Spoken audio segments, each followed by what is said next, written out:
ഇന്ന് സെയിലിൻ്റെ വീഡിയോ ഒക്കെ ആയിട്ടാണ്. അപ്പോൾ ഈ പൂവൻ കോഴികളൊക്കെ കൊടുക്കാനുള്ളതാണ്. അപ്പോൾ ഇതിൽ വലുതും ചെറുതൊക്കെ ഉണ്ട്. അപ്പോൾ ഈ ചെറുത് ഇത് കൂടാതെ ഇതേപോലെ തന്നെ ഈ പ്രായത്തിലൊക്കെ ഉള്ള വേറെയും പൂവൻ കോഴികളൊക്കെ ഉണ്ട്.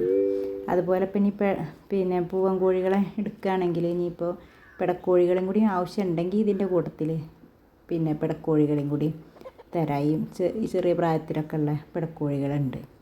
അത് പിന്നെ പിടക്കോഴികൾ മാത്രമായിട്ട് കൊടുക്കൂല. അതുകൊണ്ടാണ് നമ്മൾ പിടക്കോഴിനെ ഇതിൽ ഉൾപ്പെടുത്തിയിട്ടില്ല. ഇനി ആവശ്യമുണ്ടെങ്കിൽ പൂവൻ കോഴി എടുക്കുകയാണെങ്കിൽ അതിൻ്റെ കൂട്ടത്തിൽ പിടക്കോഴിയും കൂടി വേണമെന്നുണ്ടെങ്കിൽ അങ്ങനെ തരാം. അപ്പോൾ ആവശ്യമുള്ളവർക്ക് അപ്പോൾ കോഴിയുടെയൊക്കെ വീഡിയോ എടുത്ത് തരാം. പിന്നെ ഇപ്പോൾ പൂവൻ കോഴികൾ മാത്രമാണെങ്കിൽ ഇപ്പോൾ ഈ പൂവൻ കോഴികളൊക്കെ കൊടുക്കാനുള്ളത് തന്നെയാണ്. അപ്പോൾ ആർക്കെങ്കിലുമൊക്കെ ആവശ്യമുണ്ടെങ്കിലൊക്കെ പിന്നെ വാട്സപ്പിൽ വന്നാൽ മതി. പിന്നെ ഇപ്പോൾ എല്ലാ ഭാഗത്തേക്കും നമ്മളിതിൽ വണ്ടിയൊന്നും പോകണില്ല. ഇത് ഈ കുറുകാലിക്കോഴിയാണ്. അപ്പോൾ ഇതിനും കൊടുക്കാനുള്ളത് തന്നെയാണ്. അത് വലിയ കോഴി തന്നെയാണ്. അത് അങ്ങനത്തെ സൈസ് കോഴിയാണ്. പിന്നെ ഈ ഭാഗത്തു കൂടെ പോണ വണ്ടി സൗകര്യമുള്ള ഭാഗത്തേക്കൊക്കെയാണ് കൊടുത്തു വിടാം.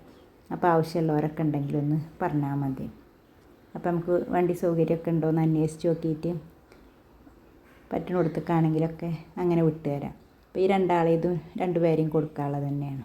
ഇവരൊക്കെ അത്യാവശ്യം നല്ല വലിപ്പവും നല്ല തൂക്കമൊക്കെ ഉള്ള സൈസ് തന്നെയാണ്. അപ്പോൾ ഇപ്പം നമുക്ക് പിന്നെ കുറച്ചധികം പൂവൻ കോഴികളായിട്ടുണ്ട്. അപ്പോൾ അതുകൊണ്ട് ഇപ്പോൾ അവർ എല്ലാവരും കൂടി ഒരുമിച്ച് നിർത്തണ്ടെന്ന് എഴുതിയിട്ട് കുറച്ച് ആളാണ് കൊടുക്കാൻ വേണ്ടിയിട്ടാണ്.